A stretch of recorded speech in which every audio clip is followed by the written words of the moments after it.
Hello everyone, welcome back to our channel silent scholar. तो जैसे कि आपको पता है, हम चला रहे हैं हमारी सीरीज़ जिसमें हम कर रहे हैं एनसीईआरटी के questions of class 11th chapter 1 that is some basic concept of chemistry. तो आज हम कर रहे हैं हमारे 24th क्वेश्चन से स्टार्टिंग। अब तक के लेक्चर सीरीज़ में हमने 1 to 23 क्वेश्चंस कर लिए हैं। अगर आपने उन क्वेश्चंस को नहीं देखा है तो प्लीज़ आई बटन पर क्लिक कीजिए और प्लेलिस्ट तक पहुंच के वीडियो ज़रूर देखिए। तो देखिए, आज हम करने वाले हैं 24 क्वेश्चन और आज इस एक्सरसाइज सीरीज़ को हम कंप्लीट करेंगे। दैट मीन एनसीईआरटी के क्वेश्चंस को कंप्लीट करेंगे, राइट। तो चलिए अब देखते हैं 24 क्वेश्चन। तो इस क्वेश्चन में हमें बोला गया है कि N2 plus 3H2 to form twice of NH3। That means कि कोई रिएक्शन हो रही है, उसमें नाइट्रोजन और 3 मोल्स आपके हाइड्रोजन मॉलिक्यूल्स आपस में रिएक्ट करके आपको 2 मोल्स ऑफ क्या दे रहे हैं, NH3 प्रोवाइड कर रहे हैं। तो आपको फाइंड आउट क्या करना है, you have to find out the mass of ammonia. कितना अमोनिया बनेगा अगर वो हमें गिवन देता है, हमें देता है कि आप 2 × 10⁻³ दैट मीन 2000 ग्राम आपको डाई नाइट्रोजन दे दी जाए, नाइट्रोजन डाई नाइट्रोजन 2 × 10⁻³ दे दी जाए और 1 × 10⁻³ ग्राम्स आपको डाई हाइड्रोजन दे दी जाए, तो कितना NH3 प्रोड्यूस होगा वो आपको निकाल करके लाना है। तो देखिए, अब आपको क्या करना है, सबसे पहले रिएक्शन में जब भी कितना अमाउंट प्रोडक्ट प्रोड्यूस हुआ है वो डिपेंड करता है कि रिएक्टेंट कैसे कंबाइन हुए हैं।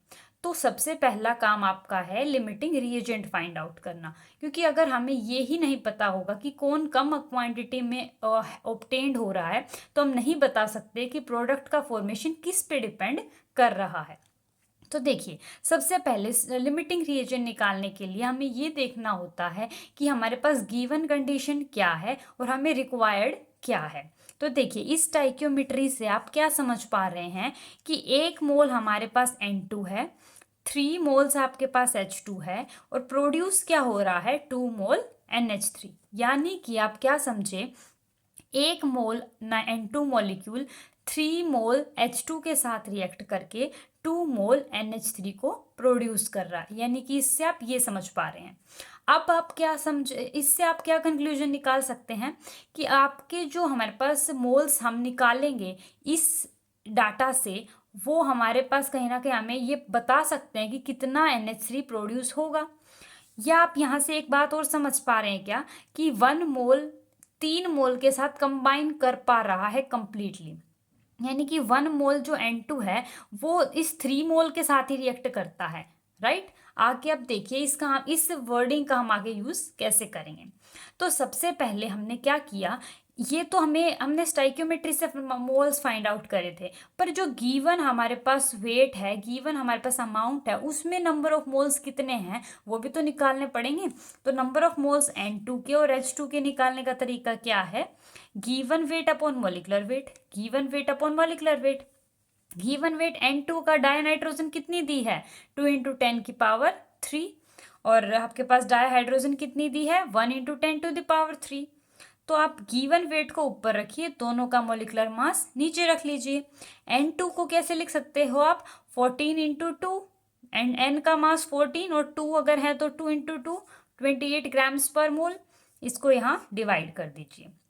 आप इसको फर्दर सोल्व करोगे तो आपके पास आएगा 71.43 मोल्स। ये मोल्स आ गए आपने जो अभी फाइंड आउट किए हैं, ऑब्जर्व्ड जो भी हैं, और आपको इतने रिक्वायर्ड थे। मतलब शुरुआत की जो इनिशियली कंडीशन है जो आप स्टाइक्योमेट्री से देख के बता पा रहे हो वो 1 मोल है। यानी आप ये भी समझ सकते हो कि 1 की वैल्यू 71.3 है। यानी कि क्वेश्चन में, अब हमारे क्वेश्चन में 1 की वैल्यू 71.3 है। तो अब हमें 3 की वैल्यू निकालनी है कि क्या होगी। तो देखो, 3 मतलब number of moles of H2। तो H2 के नंबर ऑफ मोल्स निकालने के लिए हम क्या कर सकते हैं, given weight by molecular weight. और H2 का आपको पता है, हाइड्रोजन का 1 × 2 क्या हो जाएगा, 2।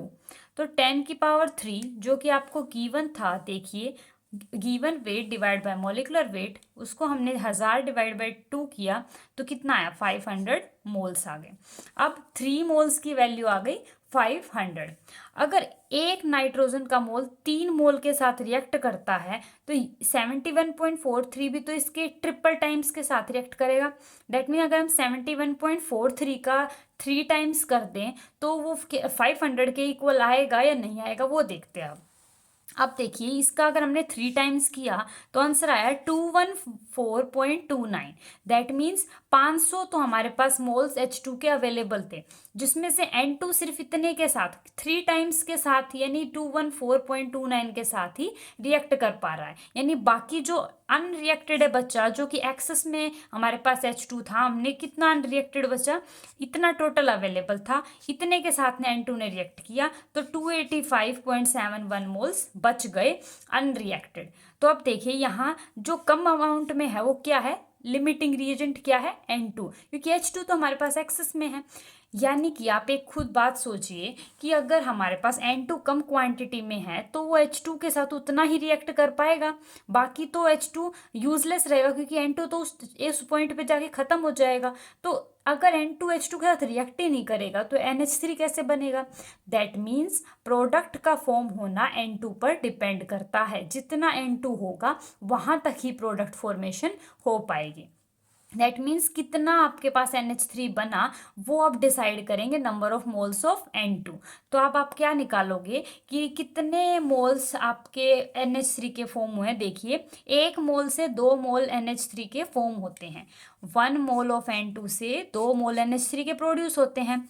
तो 71.43 से कितने होंगे, बाय यूनिटरी मेथड मल्टीप्लाई कर दीजिए बस, तो इतने मोल आपके NH3 के प्रोड्यूस होंगे। ये NH3 के मोल्स आ गए। आपको निकालना क्या है, कितना वेट प्रोड्यूस होगा। तो आपको पता है आपके पास जो नंबर ऑफ मोल्स का फॉर्मूला होता है वो क्या होता है, given weight by molecular weight. आपको गिवन वेट निकालना है जो प्रोड्यूस होगा। आपको NH3 के मोल्स गिवन है, मॉलिकुलर वेट आपको पता है NH3 का क्या होता है 14 + 3 17। तो आप 17 को जैसे ही इन मोल्स से मल्टीप्लाई करोगे तो आपके पास क्या आ जाएगा, गिवन वेट। तो ये था हमारे क्वेश्चन का फर्स्ट पार्ट। अब सेकंड क्वेश्चन में इसी पार्ट में आपको क्या बोला गया है कि क्या कोई ऐसा कंपाउंड है जो एक्सेस में है, और है तो उसकी अमाउंट क्या है। आपको पता है 71.43 मोल्स हमारे नाइट्रोजन के 3 टाइम्स ही रिएक्ट कर सकते हैं H2 से, तो इतना ही रिएक्ट कर पाए, पर अवेलेबल तो हमारे पास 500 थे, तो अनरिएक्टेड कितने बचे, इतने बचे। तो कौन सा ऐसा हमारे पास मॉलिक्यूल है जो एक्सेस में प्रेजेंट है, that is nothing but our hydrogen, और उसकी कितनी अमाउंट है, आप अमाउंट भी मेंशन कर सकते हैं। कैसे करेंगे, नंबर ऑफ मोल्स क्या होता है, given weight by molecular weight. Number of moles आपने यहाँ से निकाले, हाइड्रोजन का मॉलिकुलर वेट कितना होता है 2 ग्राम्स पर मोल।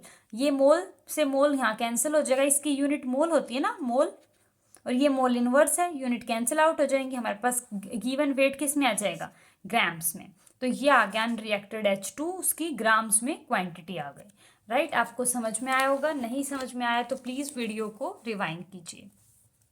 आगे देखिए 25 क्वेश्चन, इसमें दिया हुआ है कि किस तरीके से Na2CO3 स्मॉल m और कैपिटल M आपस में डिफरेंट है। दैट मीन्स आप देख पा रहे हैं कि दोनों में ही हमारे पास जो Na2CO3 है वो सेम है। दैट मीन्स सॉल्यूट आपके पास सेम है, पर जो कंसंट्रेशन टर्म्स हैं उनकी न्यूमेरिकल वैल्यू सेम होने के बावजूद भी वो डिफरेंट है, just because of their units. एक जगह स्मॉल m है, एक जगह कैपिटल M है। हमें पता है वैसे तो एक मोलालिटी है, एक मोलारिटी है, पर आप इनको as a definition, as a एक वर्डिंग्स में कैसे आप इनको डिफ्रेंशिएट कर पाओगे, बता पाओगे कि ये कैसे डिफरेंट है।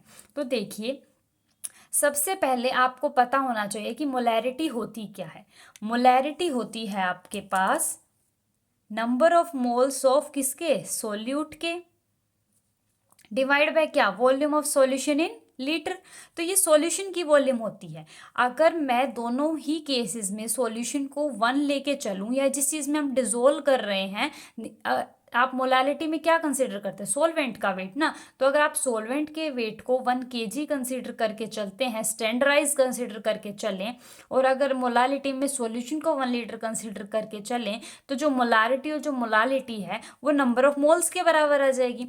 तो हमें डिफाइन करना ईजी रहेगा। हम इस जो अमाउंट है उसके क्या निकाल लेंगे, सिर्फ नंबर ऑफ मोल्स, क्योंकि जितनी मोलारिटी उतने नंबर ऑफ मोल्स, राइट।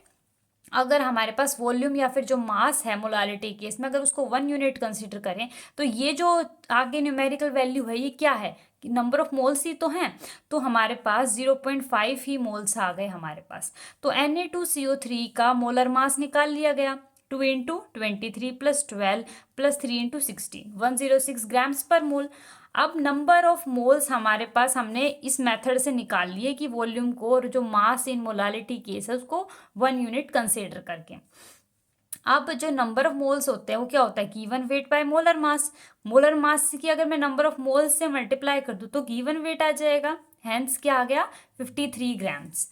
अब 53 ग्राम्स का मतलब यहाँ क्या समझ पा रहे हैं हम, कि इतनी ग्राम Na2CO3 को जब 1 लीटर पानी में डाला गया तो आपके पास क्या कंसेंट्रेशन रही, that is known as molarity.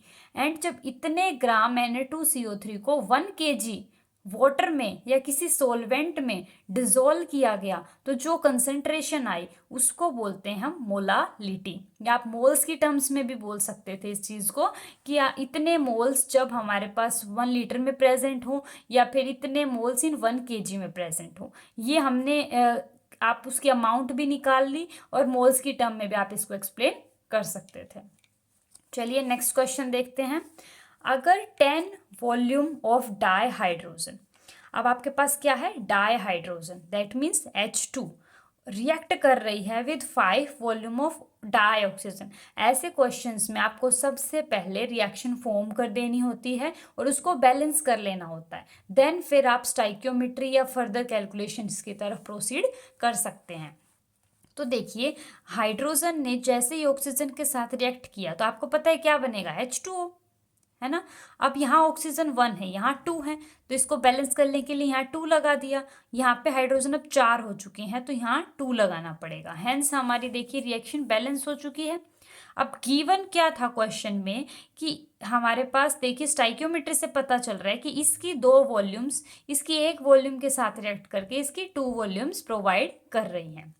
अब आप सोच रहे होंगे ये जो स्टाइक्योमेट्री थी इसको तो हम मोल्स कंसीडर करते थे, पर नहीं, एक बार याद कीजिए जब हमने स्टाइक्योमेट्री कॉन्सेप्ट को पढ़ा था हमारे लेक्चर सीरीज में, तब हमने ये देखा था कि जो स्टाइक्योमेट्री है ये ना सिर्फ नंबर ऑफ मोल्स के बारे में आइडिया देती है, but gives us idea about the mass and volume. आप किसी भी टर्म्स में इनको कंसिडरेशन कर सकते हैं अकॉर्डिंग टू द रिक्वायरमेंट्स। तो देखिए, अब यहाँ पे हमारे पास है कि 2 वॉल्यूम हमने यहाँ पे H2 की अकॉर्डिंग टू स्टाइक्योमेट्री यूज़ की है, यहाँ 1 वॉल्यूम यूज़ की है, यहाँ 2 वॉल्यूम्स यूज़ की हैं। तो अगर गिवन क्वेश्चन में ये दिया है कि अगर यहाँ ये 10 वॉल्यूम्स यूज़ हो रही हैं, यहाँ 5 यूज़ हो रही हैं, तो बताइए यहाँ कितनी प्रोड्यूस हो रही होंगी। आप खुद सोचिए, यहाँ 10 कैसे आ सकता है अगर मैं इसको 5 से मल्टीप्लाई कर दूँ, यहाँ 5 कैसे आ सकता है अगर इसको 5 से मल्टीप्लाई कर दूँ।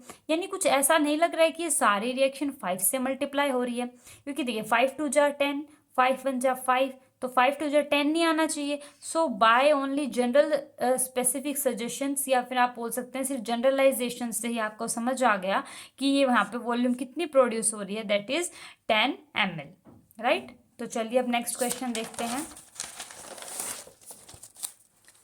ये है आपके पास कुछ स्टैंडर्ड्स आपके पास दी हुई हैं वैल्यूज़, जिनको आपको बेसिक यूनिट्स में कन्वर्ट करना है। आपने जब हमने चैप्टर को स्टार्ट किया था, जब मैंने आपको कुछ कन्वर्जन, कुछ आपको प्रीफिक्सेस बताए थे, वो आपको यहाँ यूज़ करने हैं। जैसे पिकोमीटर है, पिकोमीटर इज 10⁻⁻12 मीटर, तो पिको का मतलब ही होता है 10⁻⁻12, और मीटर को हमने एज इट इज़ यूज़ कर लिया। माइक्रो, ये जो म्यू टाइप का वर्ड होता है, ये म्यू का मतलब होता है 10⁻⁻6। एम का मतलब होता है milligram, G for gram and M for milli, तो मिली का मतलब होता है 10⁻³ और ग्राम एज इट इज। देखिए 28.7 इंटू 10⁻12 मीटर। अब मैंने क्या किया, पॉइंट को लेफ्ट साइड शिफ्ट किया, तो हमारे पास एक पावर क्या हो गई, देखिए अगर मैं पॉइंट को लेफ्ट साइड में शिफ्ट करती हूँ तो मेरे पास जितना शिफ्ट किया यानी 1 शिफ्ट किया तो 10 की पावर में लेफ्ट साइड शिफ्ट करने पर पॉजिटिव में पावर आती है और राइट साइड में शिफ्ट करने पे नेगेटिव में आती है। तो यहाँ क्या आ गया -12। अब बेस सेम है तो पावर ऐड हो जाएंगी। 1 - 12 क्या होता है, -11, हैंस हमने यहाँ ये लिखा हुआ है। आगे देखिए 15.15 microsecond, that means 15.15 into 10⁻⁻6 second. आप इसको फर्दर भी चेंज कर सकते थे, इस पॉइंट को यहाँ ला दीजिए 1.515 इंटू 10⁻⁻5 आ जाएगा। ऐसे ही मिलीग्राम है 10⁻³ है, ये 10⁻³ को जब पावर नेगेटिव में होती है तो उसको डिनोमिनेटर में जैसे ही ले जाएंगे वो पॉजिटिव हो जाएगी। देखिए अब ये डिनोमिनेटर में है, ये जैसे ही ऊपर जाएगी तो 10⁻³ बन जाएगी। तो 1000 जब डिवाइड में हो तो 1 2 3 पॉइंट छोड़ के 3 डिजिट छोड़ के हमने पॉइंट लगा दिया तो ये हमारे पास आंसर आ गया। अब ये क्वेश्चन क्या है, काफ़ी इम्पोर्टेंट है और इससे आपको दो कॉन्सेप्ट समझ में आएंगे जो आपको एज अ न्यूमेरिकल पर्पस भी और एज अ जनरल जो आप न्यूमेरिकल सॉल्व करते हो उसके लिए काफ़ी इम्पोर्टेंट ये कॉन्सेप्ट रहने वाला है। तो देखिए सबसे पहले तो इसमें पूछा ये गया है कि लार्जेस्ट नंबर ऑफ एटम्स यहाँ कितने हैं। तो एटम्स निकालने हो, एटम्स का मास निकालना हो या मोल्स में कितने एटम्स हैं या कितने मोल्स का मास है, तो मैंने आपको ये एक लाइन बताई हुई है जो मैंने आपको हर क्वेश्चन में या फिर जब कंसेप्ट सीखा था तो मैंने आपको हर बार बोला था कि आप ये याद रखिए कि एक मोल किसी भी एटम का, यहाँ कॉपर था तो मैंने कॉपर ले लिया, एक मोल किसी भी एटम का उसमें कितने एटम्स, कितने मॉलिक्यूल्स या कितने particles according to the question requirement हम कंसीडर कर सकते हैं। तो यहाँ एटम्स की बात चल रही है तो एक मोल कॉपर में कितने एटम्स होते हैं, 6.022 into 10⁻23, that means Avogadro number of atoms हमारे पास होते हैं।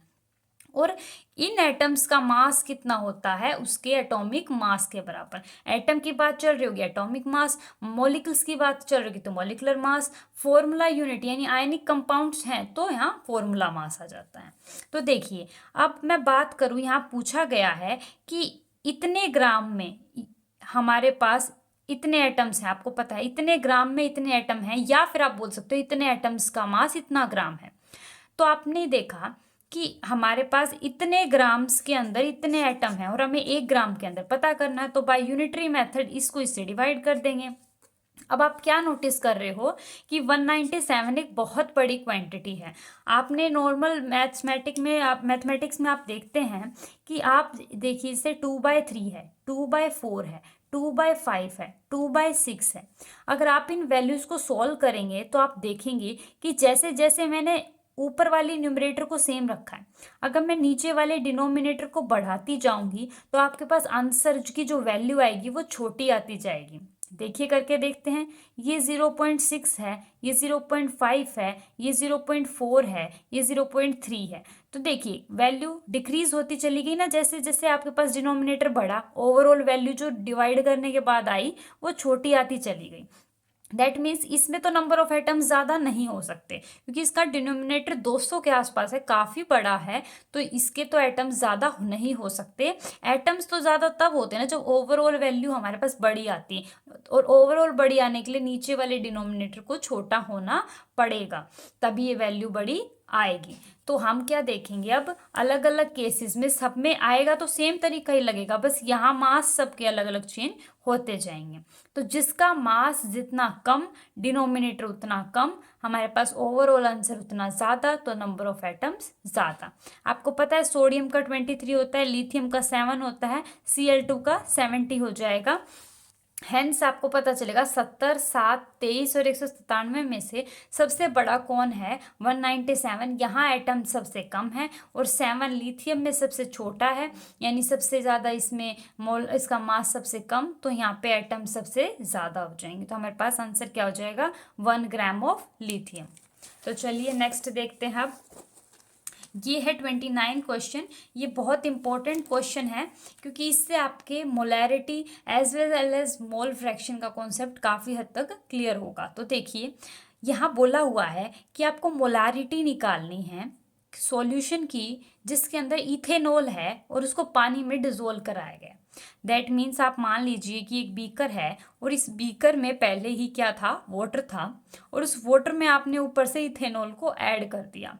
अब इस सॉल्यूशन में जैसे ही आपने इथेनॉल को ऐड किया तो उसकी मोलारिटी क्या है, उसकी कंसंट्रेशन क्या है, वो किस अमाउंट में प्रेजेंट है, यानी कि इथेनॉल के कितने नंबर ऑफ मोल्स हमारे पास पानी के वॉल्यूम यानी 1 लीटर सॉल्यूशन में डिजोल्व हो रहे हैं, वो हमें फाइंड आउट करना है, निकालना है।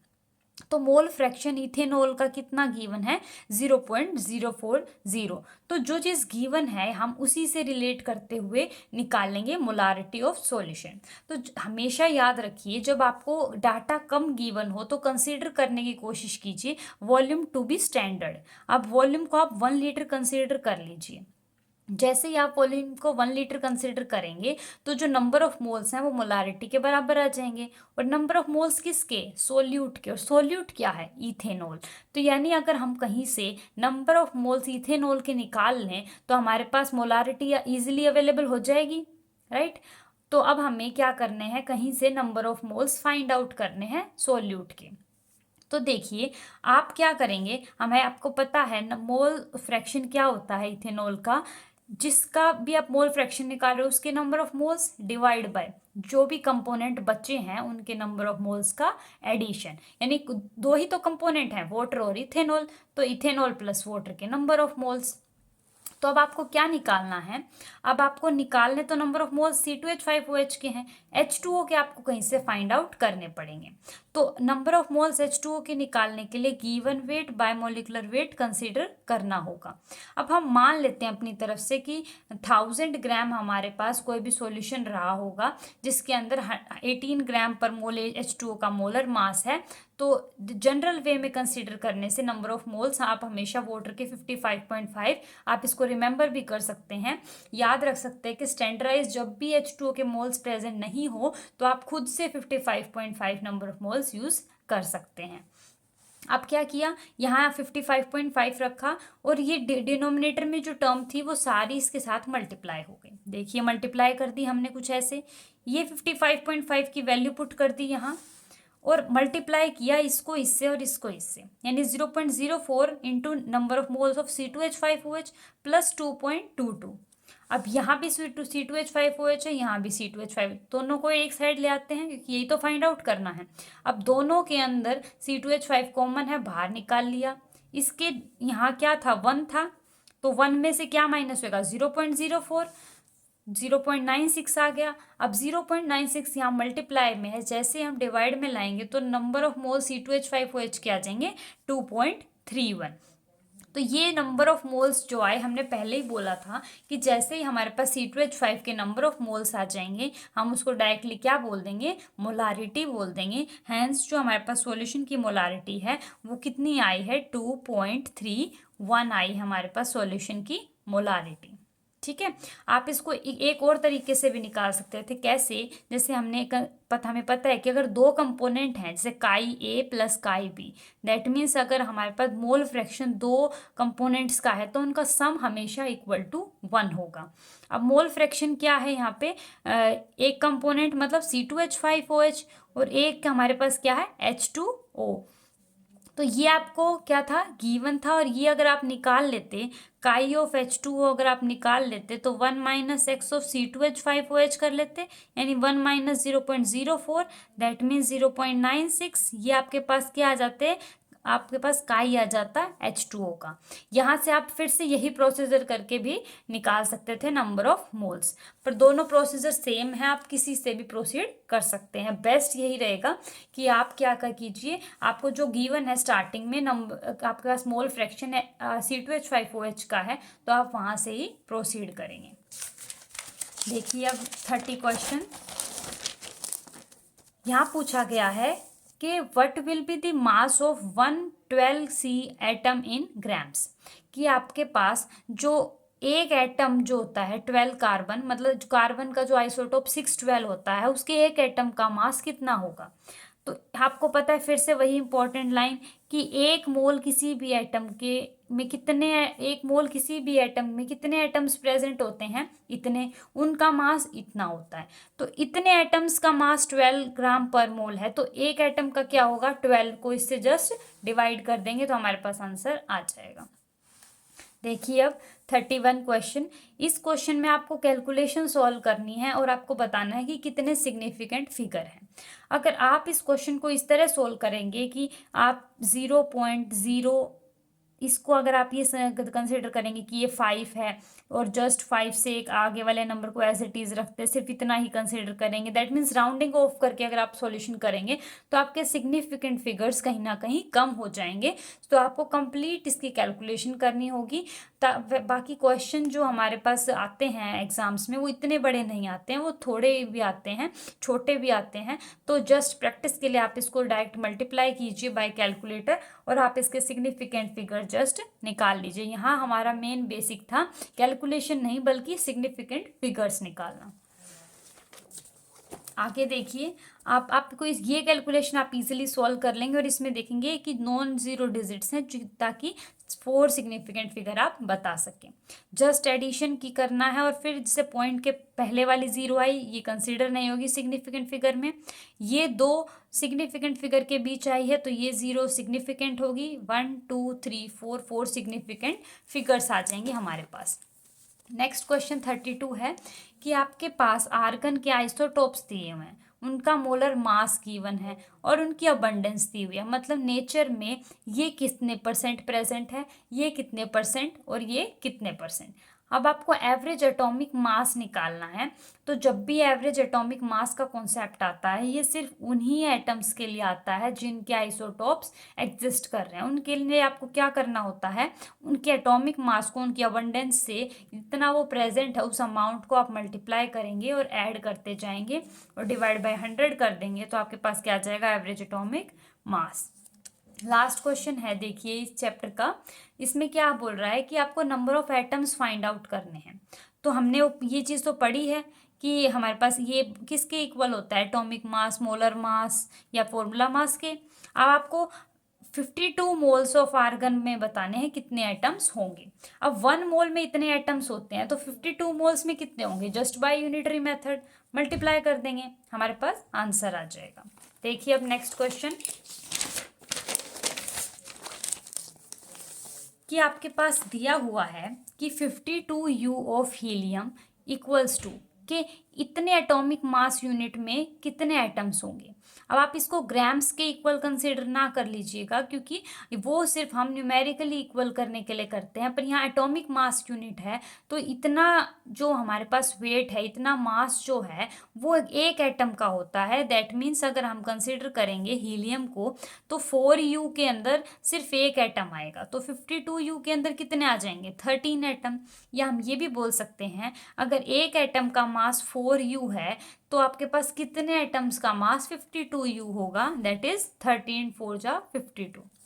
नेक्स्ट क्वेश्चन देखिए, 52 ग्राम ऑफ हीलियम के अंदर कितने नंबर ऑफ एटम्स होंगे। हमें पता है एटॉमिक मास के अंदर, देखिए यहाँ से हमने देखा था कि एटॉमिक मास के अंदर इतने एटम्स हैं हमारे पास। दैट मीन्स 4 ग्राम्स के अंदर हीलियम के हीलियम का एटॉमिक मास क्या होता है 4, तो 4 ग्राम या आप बोल सकते हैं 4 ग्राम्स पर मोल के अंदर कितने नंबर ऑफ एटम्स होते हैं, इतने। 1 ग्राम के अंदर डिवाइड बाय 4 एंड 52 ग्राम्स में निकालेंगे तो मल्टीप्लाई बाय 52 और जैसे हम इसको कैंसिल आउट करेंगे हमारे पास 13 आ जाएगा। 13 को 6.022 से मल्टीप्लाई करेंगे तो 7.83 या into 10 to the power 24 atoms. तो हमें एक जनरल बात समझ में आई कि ये जो हमारे पास लाइन है काफ़ी इंपॉर्टेंट है। इससे हम मोल्स को एटॉमिक मास से और एटम को भी मोल्स से या एटॉमिक मास से रिलेट कर सकते हैं। तो यहाँ हमारे एनसीईआरटी के जितने भी क्वेश्चंस थे उनका सॉल्यूशन कंप्लीट हुआ। अगर आपको कोई भी क्वेरी है तो प्लीज़ कमेंट सेक्शन में ज़रूर डालें। आई होप आपको सारे क्वेश्चन अच्छे से समझ आए होंगे। अगर आप चैनल पे नए हैं तो प्लीज़ लाइक कीजिए, चैनल को सब्सक्राइब कीजिए और कमेंट करना ना भूलिए। Happy learning, thank you.